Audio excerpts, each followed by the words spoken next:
À chaque époque, les hommes se sont toujours demandé d'où vient cet univers sans bornes, où il conduit, comment fonctionnent les lois qui maintiennent son équilibre et son ordre. Depuis des siècles, les savants et les penseurs ont effectué de nombreuses recherches à ce sujet et ont produit toute une série de théories.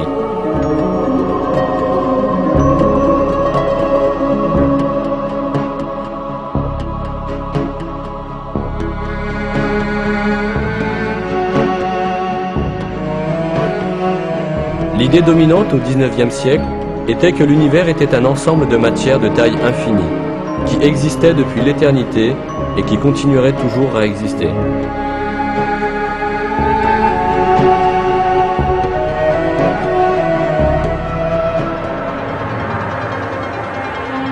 Cette vision, qui est le fondement de la philosophie matérialiste, niait l'existence du Créateur, tout en affirmant que l'univers n'avait ni commencement ni fin.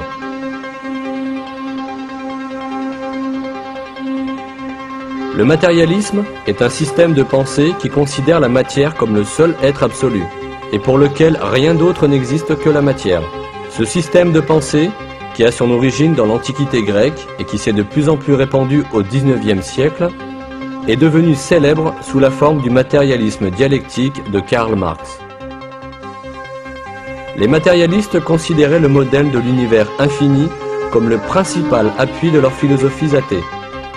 Par exemple, dans son livre « Principes fondamentaux de philosophie », le matérialiste Georges Politzer affirmait que l'univers n'était pas un objet créé, ajoutant que, s'il avait été créé, il aurait dû être créé par Dieu instantanément et à partir du néant. Lorsque Politzer affirmait que l'univers n'avait pas été créé du néant, il s'appuyait sur le modèle statique de l'univers en cours au XIXe siècle. Il pensait faire une affirmation scientifique. Cependant, les progrès de la science et de la technologie au XXe siècle ont finalement démoli cette idée primitive qu'on appelle le matérialisme. On a découvert que l'univers n'est pas constant comme le supposaient les matérialistes, mais qu'au contraire, il est en expansion. On a prouvé également, par l'observation et le calcul, que l'univers a eu un commencement et qu'il a été créé à partir du néant avec une grande explosion. Aujourd'hui, ces faits sont reconnus par tout le monde scientifique. Et la découverte de ces faits, très importants, a été rendue possible par des observations et des conclusions révolutionnaires.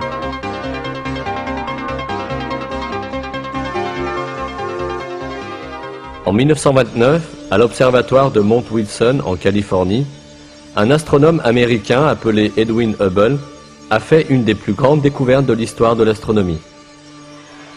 En observant les étoiles au moyen d'un télescope géant, il s'est aperçu qu'elles émettaient une lumière rougeâtre selon leur distance. Cela voulait dire que les étoiles s'éloignent de nous. En effet, selon des lois reconnues en physique, le spectre des rayons lumineux se déplaçant vers le point d'observation tend vers le violet, tandis que le spectre des rayons lumineux s'éloignant du point d'observation tend vers le rouge. Les observations de Hubble ont permis de découvrir que la lumière des étoiles tend vers le rouge.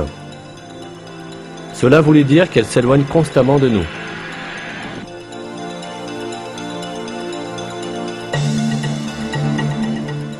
Peu après, Hubble fit une autre découverte capitale. Non seulement les étoiles et les galaxies s'éloignaient de nous, mais elles s'éloignaient aussi les unes des autres.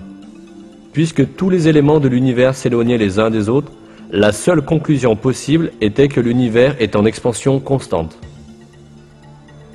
Pour mieux comprendre, on peut imaginer l'univers comme la surface d'un ballon qu'on est en train de gonfler. De la même façon que les points de la surface du ballon s'éloignent les uns des autres au fur et à mesure que le ballon est gonflé, les objets se trouvant dans l'espace s'éloignent les uns des autres au fur et à mesure que l'univers se dilate. En fait, ceci avait été découvert en théorie plus tôt encore. Albert Einstein, qui est considéré comme le plus grand savant du XXe siècle, avait conclu, après des calculs de physique théorique, que l'univers ne pouvait pas être statique. Cependant, il avait mis de côté sa découverte, tout simplement pour ne pas s'opposer au modèle statique de l'univers qui était généralement admis à son époque. Plus tard, Einstein devait admettre qu'il avait commis là la plus grande erreur de sa carrière. Que signifiait l'expansion de l'univers? L'expansion de l'univers signifiait que si l'on pouvait remonter le temps, on s'apercevrait que l'univers tirait son origine d'un point unique.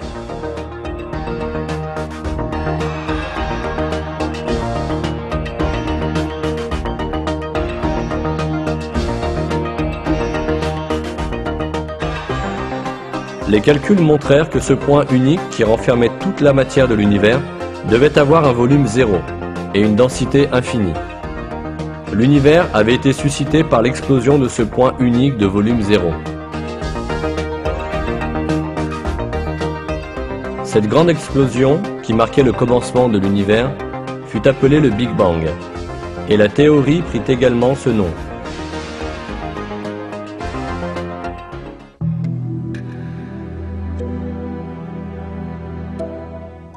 Il faut signaler que volume zéro est une expression théorique utilisée dans un but descriptif. La science ne peut définir le concept de néant, qui dépasse les limites de la compréhension humaine, qu'en l'exprimant en tant que point de volume zéro. En réalité, un point de volume zéro signifie le néant. Ainsi, l'univers est apparu à partir du néant. Autrement dit, il a été créé. Ce fait, découvert seulement au XXe siècle par la physique moderne, a été affirmé par le Coran il y a 14 siècles. Lui, qui est à l'origine des cieux et de la terre.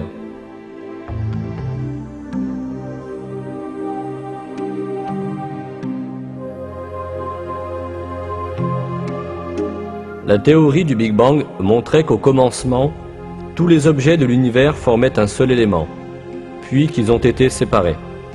Ce fait, révélé par la théorie du Big Bang, a lui aussi été affirmé par le Coran il y a 14 siècles, à une époque où les gens n'avaient de l'univers qu'une connaissance très limitée. Ceux qui ont mécru n'ont-ils pas vu que les cieux et la terre formaient une masse compacte, puis que nous les avons séparés?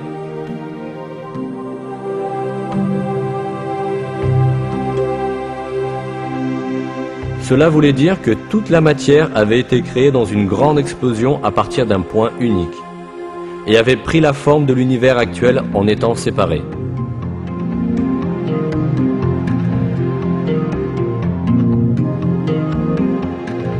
L'expansion de l'univers est l'une des principales preuves que l'univers a été créé à partir du néant.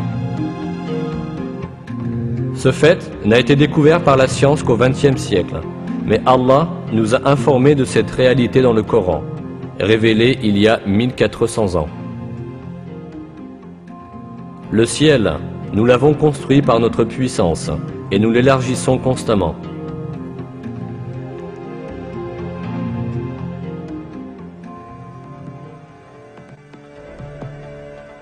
Le Big Bang indiquait de toute évidence que l'univers avait été créé de rien, autrement dit, qu'il avait été créé par Allah.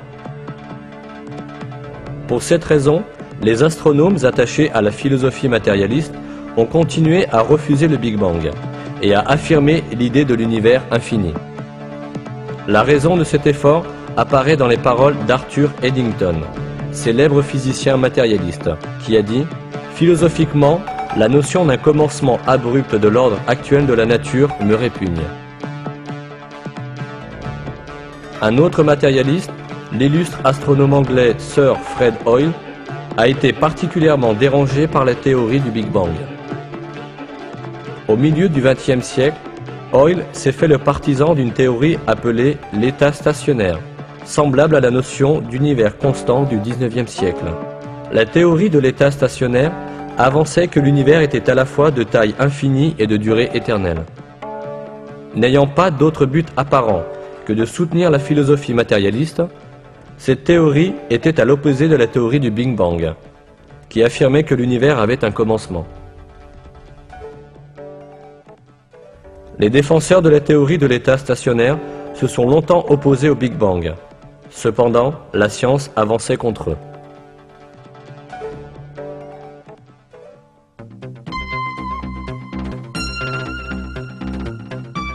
En 1948, George Gamow avança une autre idée à propos du Big Bang.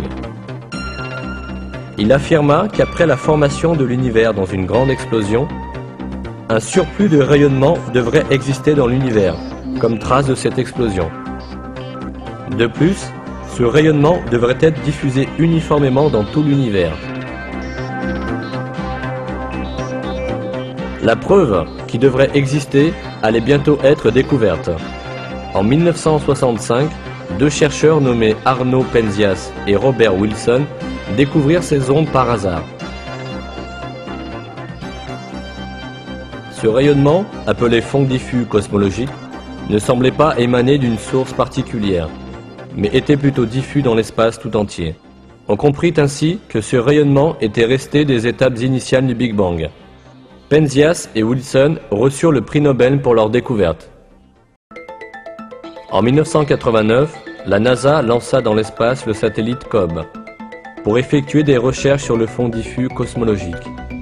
Il ne fallut que 8 minutes au satellite COBE pour confirmer les calculs de Penzias et Wilson.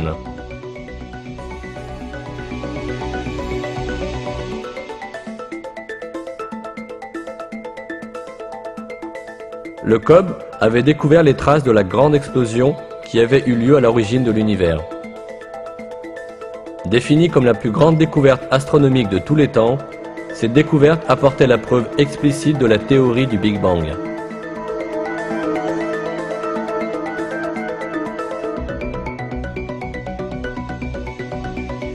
Une autre preuve importante du Big Bang provenait de la quantité d'hydrogène et d'hélium présents dans l'espace.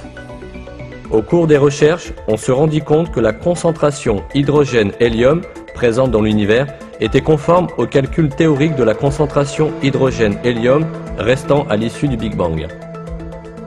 Si l'univers n'avait pas de commencement et s'il avait existé de toute éternité, sa composante d'hydrogène aurait déjà été complètement consommée et convertie en hélium.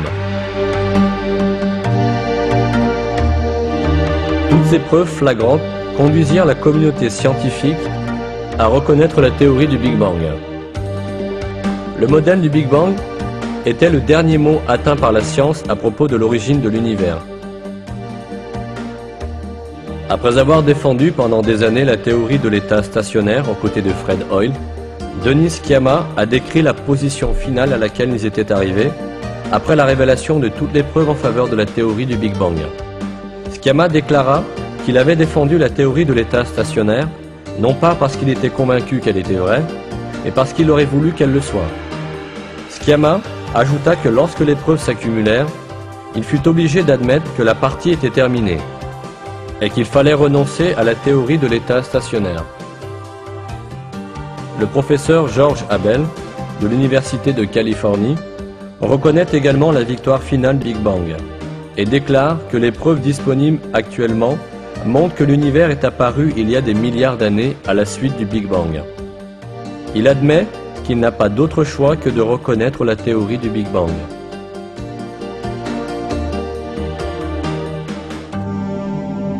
Avec la théorie du Big Bang, le mythe de la matière éternelle, qui constituait la base de la philosophie matérialiste, est jeté dans les poubelles de l'histoire. Qu'y avait-il alors avant le Big Bang? Et quel est le pouvoir qui a causé l'existence de l'univers dans cette grande explosion alors qu'il était non existant? Cette question implique certainement, selon les termes d'Arthur Eddington, le fait philosophiquement répugnant pour les matérialistes de l'existence d'un créateur. Le célèbre philosophe athée Anthony Flew commente ainsi cette question. Il est bien connu que la confession est bonne pour l'âme. Je commencerai donc par reconnaître que l'athée stratonicien ne peut qu'être embarrassé devant le consensus cosmologique contemporain. Car il semble bien que les cosmologues apportent la preuve scientifique que l'univers a eu un commencement.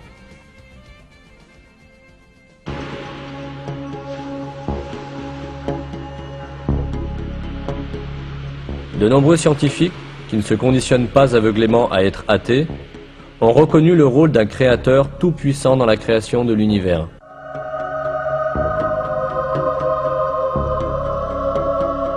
Ce créateur doit être un être qui a créé à la fois le temps et l'espace, mais qui est indépendant du temps et de l'espace. Voici ce qu'en dit le célèbre astrophysicien Hugues Ross. Si le commencement du temps concorde avec le commencement de l'univers, comme l'affirme le théorème de l'espace, alors la cause de l'univers doit être une entité opérant dans une dimension temporelle totalement indépendante et préexistante à la dimension temporelle du cosmos. Cette conclusion nous apprend que Dieu n'est pas l'univers lui-même, et que Dieu n'est pas non plus contenu dans l'univers. Oui, la matière et le temps ont été créés par le Créateur Tout-Puissant, qui est indépendant de toutes ces notions. Ce Créateur, c'est Allah, qui est le Seigneur des cieux et de la terre.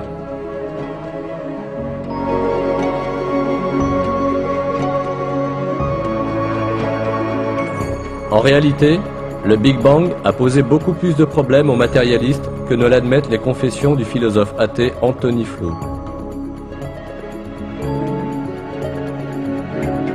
Car le Big Bang prouve non seulement que l'univers a été créé à partir du néant, mais aussi qu'il a été suscité d'une manière très organisée, systématique et contrôlée.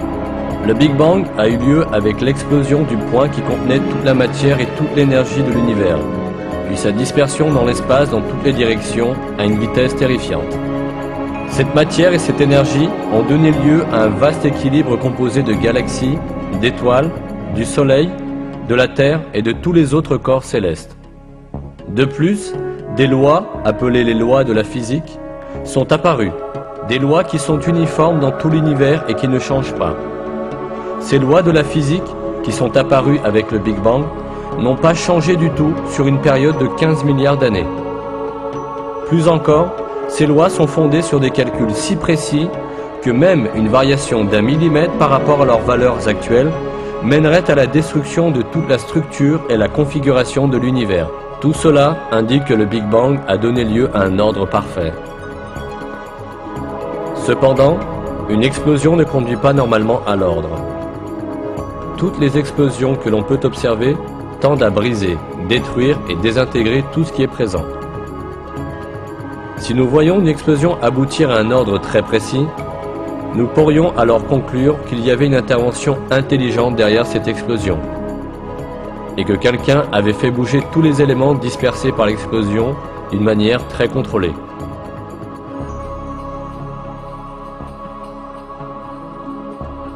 Sir Fred Hoyle, qui dut finir par accepter la théorie du Big Bang après s'y être opposé pendant des années, exprime très bien cette situation.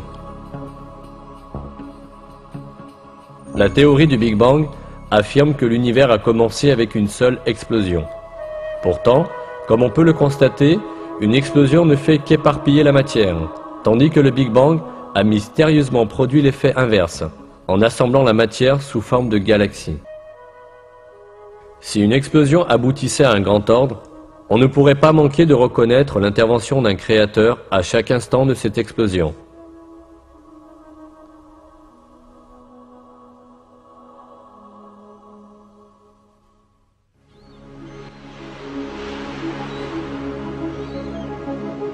Un autre aspect de cet ordre extraordinaire formé dans l'univers à l'issue du Big Bang est la création d'un univers habitable. Les conditions nécessaires à la formation d'une planète habitable sont si nombreuses et si complexes qu'il est impossible d'imaginer que cette formation puisse survenir par coïncidence. Paul Davies, un célèbre professeur de physique théorique, a déclaré, après avoir effectué une série de calculs sur le taux d'expansion de l'univers, que ce taux est d'une précision inimaginable.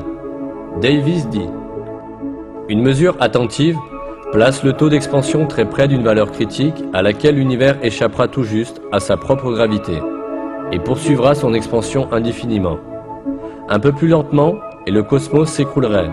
Un peu plus vite et la matière cosmique se serait depuis longtemps complètement dispersée. Le Big Bang n'était pas, de toute évidence, n'importe quelle explosion. C'était une explosion d'une magnitude fixée avec la plus grande précision. Le professeur Stephen Hawking, illustre physicien, déclare dans son livre « Une brève histoire du temps » que l'univers repose sur des calculs et des équilibres réglés bien plus précisément que nous ne pouvons l'imaginer. Hawking déclare à propos du taux d'expansion de l'univers « Si le taux d'expansion, une seconde après le Big Bang, avait été inférieur ne serait-ce que d'un 100 milliards de millionième, l'univers se serait effondré à nouveau bien avant d'atteindre sa taille actuelle. » Paul Davies explique également la conséquence inévitable à tirer de ces équilibres et de ces calculs incroyablement précis. Il est difficile de résister à l'impression que la structure actuelle de l'univers, qui paraît si sensible à la moindre modification des chiffres, a été soigneusement élaborée.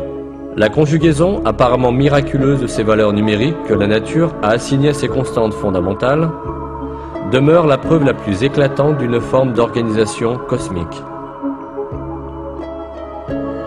En rapport avec le même fait, un professeur d'astronomie américain, George Greenstein, écrit dans son livre « L'univers symbiotique » :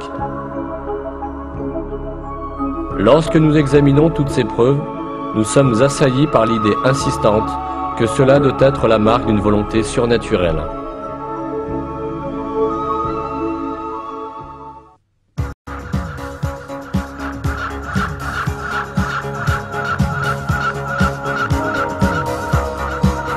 En bref, lorsqu'on examine le merveilleux système de l'univers, on voit que l'existence et les mécanismes de l'univers reposent sur des équilibres extrêmement délicats et sur un ordre trop complexe pour que la coïncidence suffise à l'expliquer.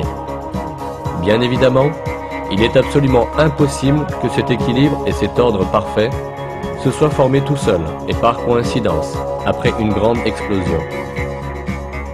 La formation d'un tel ordre à la suite d'une explosion comme le Big Bang est la preuve flagrante d'une création surnaturelle. L'ordre et l'organisation parfaite de l'univers prouvent irréfutablement la présence d'un créateur doté d'une connaissance, d'une puissance et d'une sagesse infinie, qui a créé la matière à partir du néant et qui contrôle et dirige tout cela en permanence. Ce créateur, c'est Allah, le Seigneur de tous les mondes.